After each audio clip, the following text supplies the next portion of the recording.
سلام دوستای عزیزم، برید آشپزی خیلی خیلی خوش اومدید. ما اینجا روزای یک شنبه، سه شنبه و پنج شنبه با پخت انواع غذا و دسرهای ایرانی و خارجی در خدمتتون هستیم. من امروز قصد دارم یکی از غذاهای سنتی تبریزی رو آموزش بدم، تاس کباب تبریزی. بزنیم بریم سراغ مواد اولیه. گوشت چرخ کرده 200 گرم و همینطور سیب زمینی 2 عدد، پیاز 2 عدد، گوجه فرنگی 4 عدد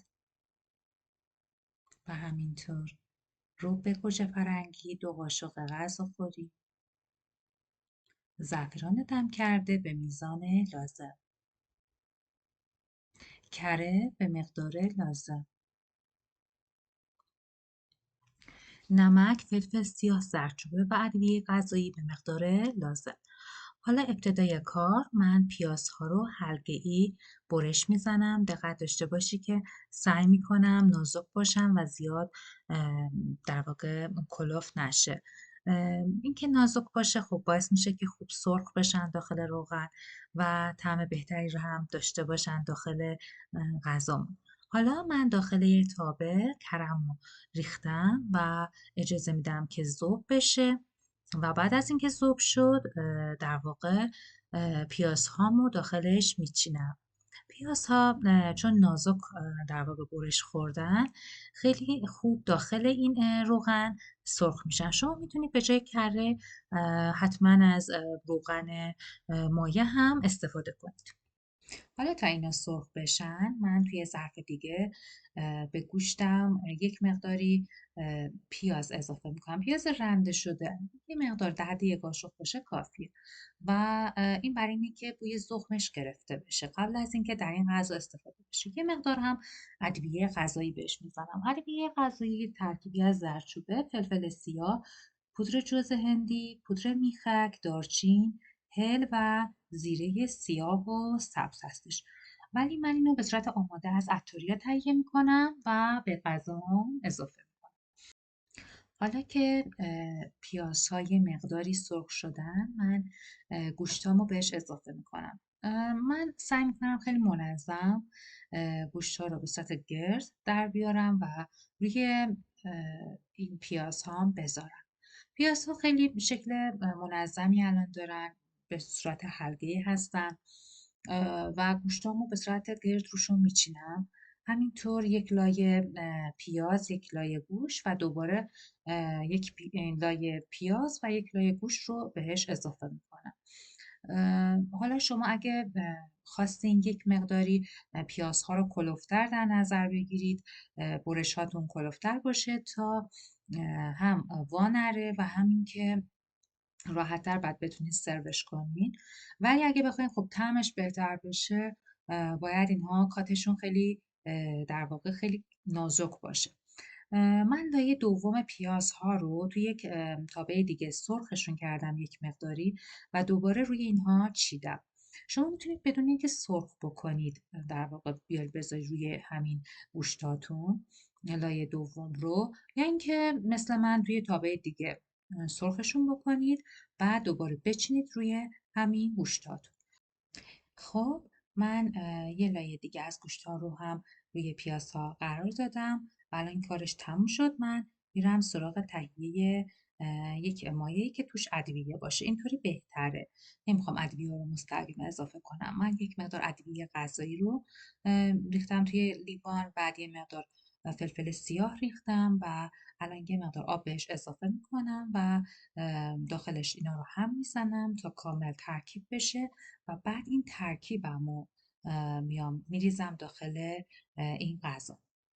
بچه ها ببینید من چون خیلی نازک این پیازها رو برش زدم و میخوام شکل ظاهریشون همینطور حفظ بشه، من ادویه رو مستقیم نمیریزم داخل غذا بلکه داخل آب حل کردم و اونم از کنارها سعی میکنم به غذا اضافه بکنم تا شکل ظاهری غذا به هم نخوره، چون ما اون موقع مجبور هستیم که اینو هم بزنیم و من اصلا نمیخوام این غذا رو هم بزنم تا شکل ظاهریش خوب حفظ بشه.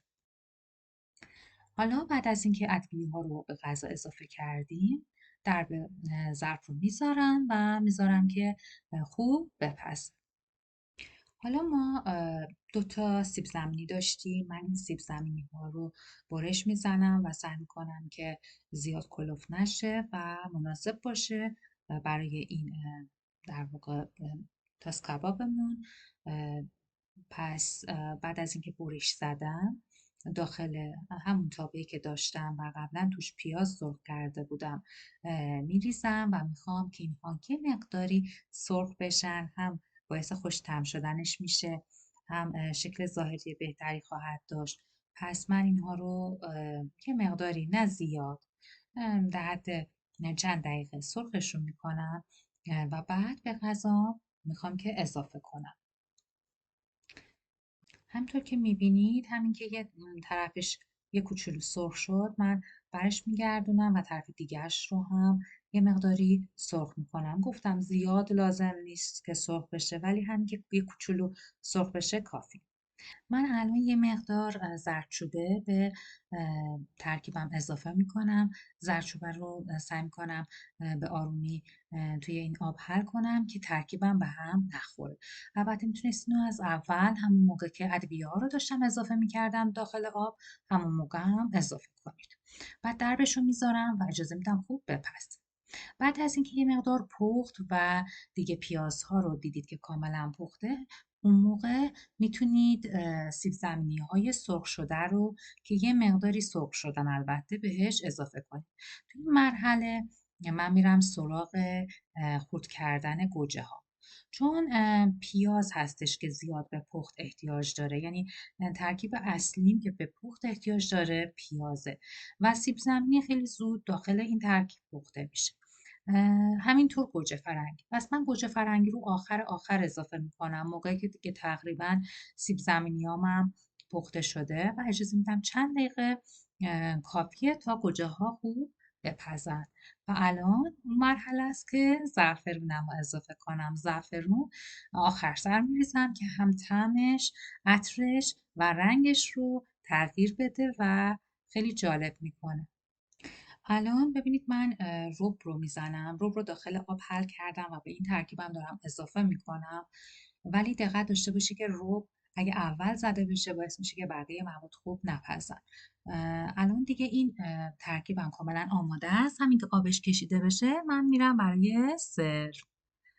و الان دیگه غذامون آماده است.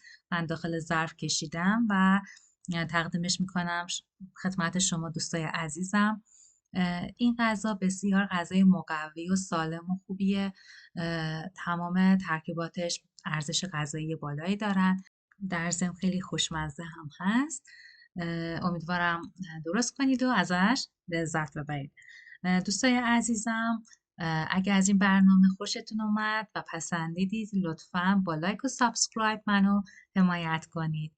تا برنامه دیگه شما رو به خدای بزرگ میسپارم. خدا نگهدار.